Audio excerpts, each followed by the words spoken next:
Dalam perjalanan hidup, manusia seringkali mencari musuh di luar dirinya, seperti pada orang lain, keadaan, atau nasib yang dianggap tidak adil. Kita terbiasa menyalahkan dunia atas penderitaan yang kita rasakan. Namun, ajaran Buddha dengan lembut tetapi tegas mengungkapkan sebuah kebenaran yang lebih dalam. Musuh terbesar bukanlah yang berada di luar, melainkan yang bersemayam di dalam diri kita sendiri. Di dalam batin manusia terdapat berbagai kekuatan yang saling bertentangan, keserakahan, kebencian, dan kebodohan di satu sisi, serta kebijaksanaan, cinta kasih, dan kesadaran di sisi lainnya. Pertarungan antara dua kutub inilah yang menentukan arah hidup seseorang. Ketika kita tidak menyadarinya, kita menjadi budak dari dorongan batin yang gelap, dan tanpa sadar menyakiti diri sendiri maupun orang lain. Buddha mengajarkan bahwa pembebasan sejati tidak datang dari menaklukkan dunia, melainkan dari memahami dan menaklukkan diri sendiri. Ini bukanlah jalan yang mudah, karena musuh dalam diri tidak tampak jelas, seringkali bersembunyi di balik ego, pembenaran, dan ilusi yang kita ciptakan sendiri. Namun, justru disitulah letak inti dari perjalanan spiritual manusia. Dalam video ini, Rakit Tua akan mengajak kita menyelami lebih dalam ajaran tersebut, melihat ke dalam diri, mengenali musuh yang tersembunyi, dan perlahan membebaskan diri dari belenggu batin. Karena pada akhirnya, kemenangan sejati bukanlah tentang mengalahkan orang lain, tetapi tentang mengalahkan diri sendiri. Mari telusuri ajaran yang sangat berharga ini, dan tanpa berlama-lama ayo langsung saja kita mulai. Pertama, peperangan terberat adalah perang dalam diri. Peperangan di dunia mungkin terlihat menakutkan, tetapi perang dalam diri jauh lebih dahsyat.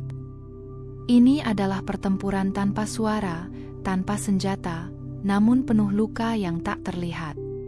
Ketika kemarahan muncul, ketika iri hati menguasai, ketika keinginan tak terkendali mengambil alih, disitulah peperangan itu berlangsung.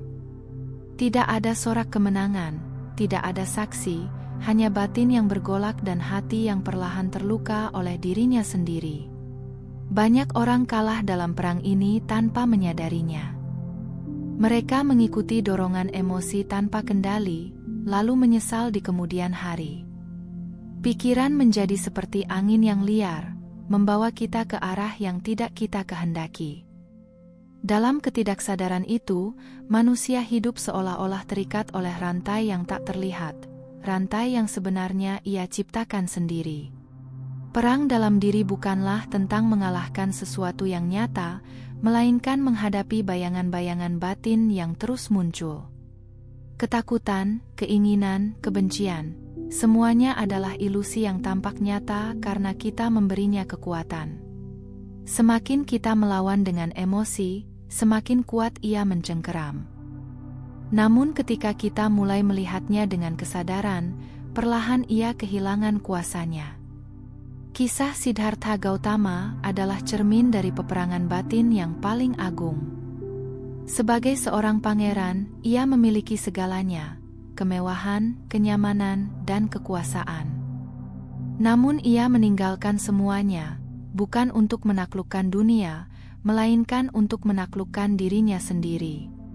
Ia duduk dalam keheningan di bawah pohon Bodhi, menghadapi gelombang godaan, ketakutan, dan ilusi yang datang silih berganti. Dalam kisah itu, Mara, simbol dari kegelapan batin, datang menggoda, menakut-nakuti, dan mencoba menggoyahkan tekadnya. Namun Siddhartha tidak melawan dengan kekerasan, tidak pula lari. Ia hanya duduk, menyadari, dan memahami. Dalam kesadaran yang mendalam itulah, ia melihat bahwa semua godaan itu tidak memiliki inti.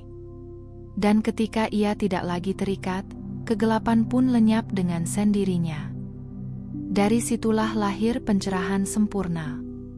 Kemenangan itu bukan kemenangan atas dunia, melainkan kemenangan atas diri sendiri.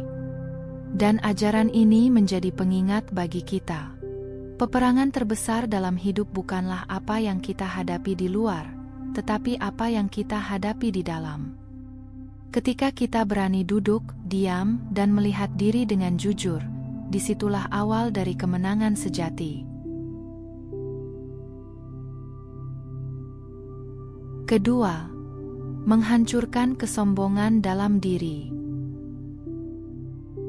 Kesombongan adalah ilusi halus yang menyelinap tanpa disadari, membuat manusia merasa lebih tinggi, lebih benar, dan lebih berharga dibandingkan yang lain.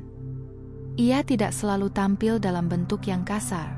Seringkali ia bersembunyi di balik pencapaian, pengetahuan, bahkan kebaikan yang dilakukan. Dalam diam, kesombongan membangun tembok pemisah antara aku dan yang lain, menjauhkan kita dari kebenaran yang sejati. Namun, kesombongan adalah tirai yang menutupi kebijaksanaan. Selama seseorang merasa sudah cukup tahu, ia berhenti belajar.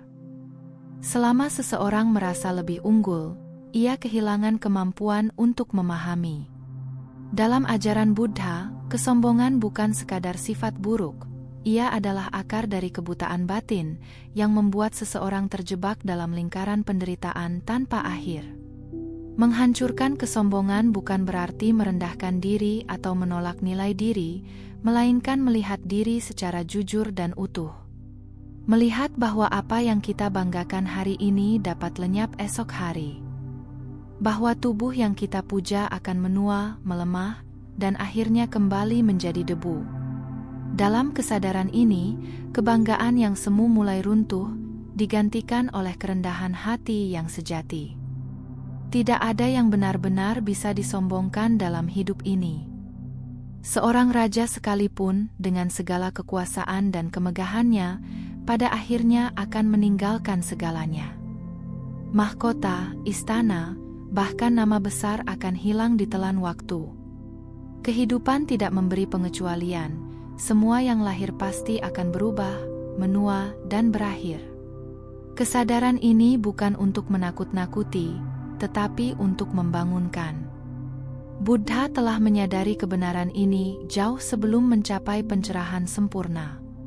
Dalam perenungannya yang mendalam, ia melihat siklus kelahiran dan kematian yang terus berulang, menyadari bahwa tidak ada identitas yang kekal untuk dipertahankan. Dari seorang pangeran hingga menjadi seorang Buddha, ia meninggalkan semua label dan kebanggaan duniawi, karena ia melihat bahwa semuanya hanyalah bayangan yang fana. Ketika kesombongan hancur, yang tersisa bukanlah kekosongan yang menakutkan, melainkan kebebasan yang membebaskan. Tidak ada lagi yang perlu dipertahankan, tidak ada lagi yang perlu dibuktikan. Hati menjadi ringan, pikiran menjadi jernih. Dan dalam kerendahan hati itulah, seseorang justru menemukan kemuliaan yang sejati, kemuliaan yang tidak bergantung pada dunia, tetapi lahir dari pemahaman yang mendalam tentang hakikat kehidupan. Ketiga, lepaskan, maka akan menang. Manusia sering diajarkan bahwa kemenangan adalah tentang menggenggam lebih erat, memiliki, menguasai, dan mempertahankan apa yang dianggap berharga. Kita takut kehilangan, takut ditinggalkan, takut menjadi tidak berarti. Maka kita menggenggam hubungan, harta, bahkan luka dengan begitu kuat, seolah-olah semua itu adalah identitas kita. Namun tanpa disadari, genggaman itu justru menjadi sumber penderitaan yang paling dalam. Dalam ajaran Buddha, kemenangan sejati bukanlah hasil dari menggenggam, melainkan dari keberanian untuk melepaskan. Melepaskan bukan berarti menyerah, melainkan memahami bahwa tidak ada yang benar-benar bisa dimiliki. Segala sesuatu bersifat sementara, datang dan pergi sesuai hukum alam. Ketika kita mencoba menahan yang seharusnya berlalu, disitulah penderitaan mulai tumbuh. Melepaskan amarah adalah membebaskan diri dari api yang membakar hati sendiri. Melepaskan dendam adalah memutus rantai yang mengikat kita pada masa lalu. Melepaskan keterikatan adalah membuka ruang bagi kedamaian untuk hadir. Setiap pelepasan mungkin terasa seperti kehilangan, tetapi sesungguhnya itu adalah awal dari kebebasan yang lebih luas. Banyak orang bertanya, mengapa sulit sekali melepaskan? Karena dalam diam, kita percaya bahwa tanpa apa yang kita genggam, kita akan kehilangan diri kita. Padahal justru sebaliknya, semakin kita melekat, semakin kita kehilangan jati diri yang sejati. Kita menjadi bayangan dari keinginan dan ketakutan kita sendiri, hidup dalam ilusi yang kita pertahankan dengan susah payah. Ketika kita mulai belajar melepaskan, kita tidak lagi hidup dalam ketakutan akan kehilangan. Kita menjadi seperti langit yang luas, awan datang dan pergi tanpa mengubah hakikatnya. Dalam pelepasan, kita menemukan bahwa kemenangan sejati bukanlah memiliki segalanya, tetapi tidak lagi diperbudak oleh apapun. Dan disitulah, hati akhirnya merasakan kedamaian yang selama ini dicari. Sebelum dilanjut, jika apa yang Anda pahami dari video ini membawa manfaat, kami dengan rendah hati mengajak Anda untuk mendukung Rakit Tua dengan memberikan like dan subscribe. Jangan lupa bagikan juga kepada sahabat, keluarga, dan orang yang Anda sayangi, agar semakin banyak yang mendapatkan inspirasi dari ajaran Buddha. Anda pun bisa meninggalkan komentar positif sebagai wujud semangat dalam menebarkan kebaikan. Kami juga ingin mengucapkan terima kasih yang tulus kepada Anda semua yang telah memberikan dukungan, baik melalui waktu, perhatian, doa, maupun kontribusi lainnya. Setiap bentuk dukungan yang Anda berikan, sekecil apapun, adalah bagian dari energi kebaikan yang membantu menyebarkan Dhamma ke lebih banyak hati yang membutuhkan. Bagi Anda yang ingin mendukung lebih jauh, silakan berlangganan atau memberikan donasi melalui saweria yang tercantum pada deskripsi video ini. Setiap dukungan Anda akan sangat berarti untuk terus menghadirkan Dhamma yang menyejukkan hati. Mari terus telusuri ajaran yang sangat berharga ini, karena kami yakin pesan ini akan sangat berguna bagi Anda di kemudian hari. Keempat, beri dirimu kekuatan untuk menahan diri. Menahan diri seringkali disalahartikan sebagai kelemahan, seolah-olah diam berarti kalah, seolah-olah tidak membalas berarti tidak berdaya. Padahal, di balik keheningan itu tersembunyi kekuatan yang jauh lebih besar daripada sekadar reaksi spontan. Menahan diri adalah seni menguasai badai batin tanpa harus meluapkannya ke dunia luar. Ketika seseorang disakiti lalu memilih untuk tidak membalas, disitulah keberanian sejati diuji. Ketika amarah memuncak namun tidak diucapkan, disitulah kebijaksanaan mulai tumbuh. Menahan diri bukan berarti menekan emosi, melainkan menyadarinya sepenuhnya tanpa membiarkannya menguasai tindakan. Ini adalah bentuk kesadaran yang hidup, tenang namun waspada. Pengendalian diri adalah pencapaian batin yang tinggi, karena ia menuntut kedisiplinan yang tidak terlihat oleh orang lain.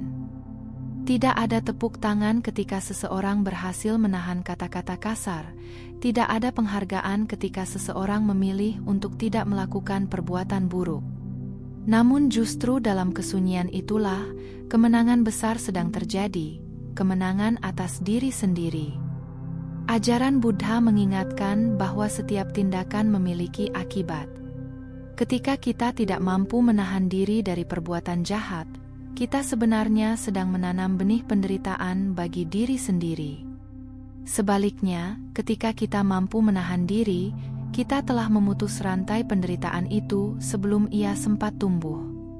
Orang yang mampu menahan diri dari kejahatan sesungguhnya telah menyelamatkan dirinya sendiri dari luka yang lebih dalam. Buddha menunjukkan bahwa pengendalian diri bukanlah pengekangan, melainkan pembebasan. Dalam perjalanan spiritualnya, ia menghadapi godaan, ketakutan, dan dorongan batin yang kuat. Namun ia tidak mengikuti semua itu. Ia menyadari, mengamati, dan membiarkannya berlalu. Dari situlah lahir kejernihan yang membawa pada pencerahan. Ketika kita memberi diri kita kekuatan untuk menahan diri, kita sedang membangun fondasi kedamaian yang kokoh. Kita tidak lagi hidup sebagai reaksi atas dunia, tetapi sebagai kesadaran yang utuh. Dalam pengendalian diri itulah, kita menemukan kebebasan sejati, kebebasan dari dorongan gelap, kebebasan dari penyesalan, dan kebebasan untuk hidup dengan penuh kebijaksanaan. Kelima, tidak ada yang perlu ditakuti, kecuali perbuatan buruk dalam dirimu. Manusia hidup dikelilingi oleh berbagai ketakutan, takut kehilangan, takut gagal, takut ditolak, bahkan takut akan masa depan yang belum terjadi.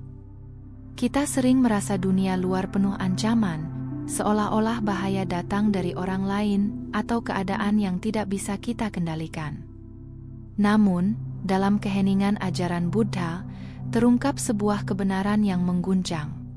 Musuh terbesar bukanlah dunia luar, melainkan diri sendiri.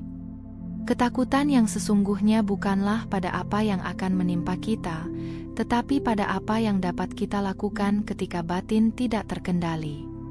Ketika kebencian menguasai, kita mampu menyakiti. Ketika keserakahan memimpin, kita mampu merampas.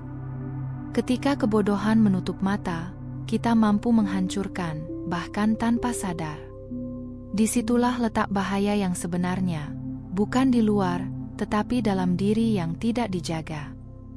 Ajaran Buddha menegaskan bahwa satu-satunya hal yang pantas ditakuti adalah perbuatan buruk yang lahir dari pikiran, ucapan, dan tindakan kita sendiri.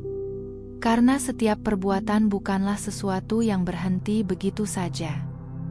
Ia meninggalkan jejak, membentuk akibat, dan kembali kepada pelakunya dalam berbagai bentuk.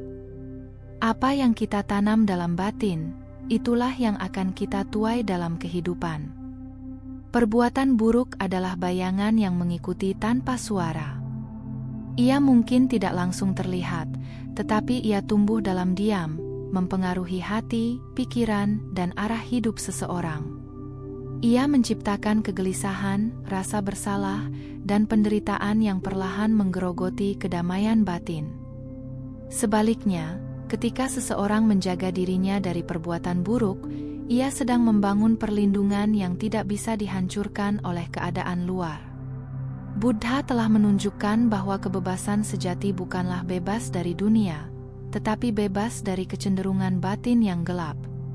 Ia tidak mengajarkan untuk melarikan diri dari ketakutan luar, tetapi untuk memahami dan menaklukkan sumber ketakutan di dalam diri. Karena ketika batin bersih, dunia tidak lagi terasa mengancam. Maka, jika kita ingin hidup tanpa ketakutan, bukan dunia yang harus kita ubah, melainkan diri kita sendiri yang harus kita jaga.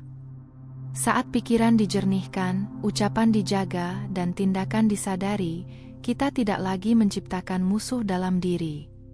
Dan ketika musuh itu lenyap, ketakutan pun kehilangan tempatnya, menyisakan kedamaian yang lahir dari kesadaran yang utuh. Keenam, semakin mengalah, semakin menang. Di tengah dunia yang mengajarkan untuk terus maju, bersaing, dan menang, mengalah sering dipandang sebagai tanda kelemahan. Seolah-olah nilai diri seseorang ditentukan dari seberapa sering ia unggul atas orang lain. Namun, dalam kedalaman ajaran Buddha, makna menang dan kalah justru dibalik, yang tampak kalah di luar bisa jadi menang di dalam. Mengalah bukan sekadar mundur dari konflik, tetapi sebuah keputusan sadar untuk tidak memperpanjang penderitaan. Ketika dua ego saling bertabrakan, tidak ada yang benar-benar menang, yang ada hanyalah luka yang semakin dalam. Namun ketika satu pihak memilih untuk mengalah, ia menghentikan lingkaran itu. Ia menjadi titik hening di tengah riuhnya pertentangan. Mengalah juga berarti melepaskan kebutuhan untuk selalu diakui, untuk selalu benar, untuk selalu dipahami. Ada kalanya kita tahu bahwa kita benar, tetapi memilih diam demi menjaga kedamaian.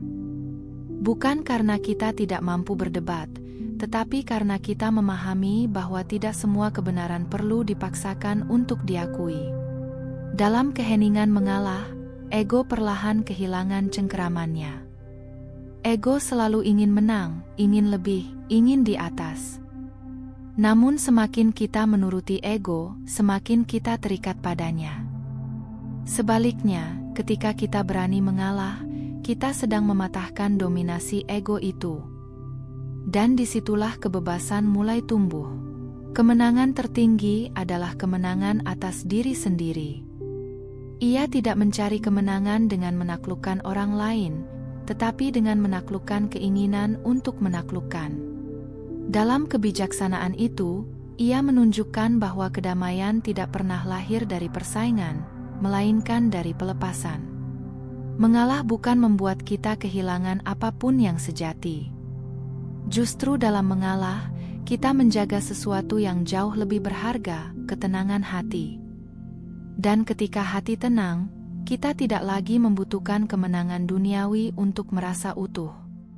Disitulah letak kemenangan yang sesungguhnya, sunyi, dalam, dan tidak tergoyahkan. Pada akhirnya, perjalanan hidup bukanlah tentang seberapa jauh kita melangkah di dunia luar, tetapi seberapa dalam kita mengenal diri sendiri. Musuh terbesar tidak pernah benar-benar berada di luar sana. Ia hidup dalam pikiran, dalam emosi, dalam setiap reaksi yang tidak disadari. Ajaran Buddha mengajak kita untuk berhenti sejenak, menoleh ke dalam, dan melihat dengan jernih. Apa yang kita temukan mungkin tidak selalu menyenangkan, tetapi disitulah awal dari transformasi. Kesadaran adalah pintu menuju pembebasan. Ketika kita mulai memahami diri sendiri, kita juga mulai memahami orang lain. Kemarahan berubah menjadi welas asih, kebencian berubah menjadi pengertian. Dunia luar tidak berubah, tetapi cara kita melihatnya berubah, dan itu mengubah segalanya. Maka, jika hari ini kita merasa lelah berperang dengan dunia, mungkin saatnya kita berhenti dan bertanya, siapa sebenarnya musuh kita? Dan ketika jawabannya muncul dari dalam hati, bahwa musuh itu adalah diri sendiri, disitulah perjalanan sejati dimulai. Jika video ini bermanfaat, jangan lupa dukung kami dengan cara berikan like dan subscribe, bagikan kepada teman dan orang yang kamu sayangi, dan jangan lupa tinggalkan komentar yang positif. Anda juga bisa berlangganan untuk mendukung kami, atau berdonasi melalui saweria yang tercantum pada deskripsi video ini. Cukup sampai di sini dulu video kali ini. Mari bersama Rakit Tua, membina diri di jalan Buddha dan semoga semua makhluk hidup berbahagia.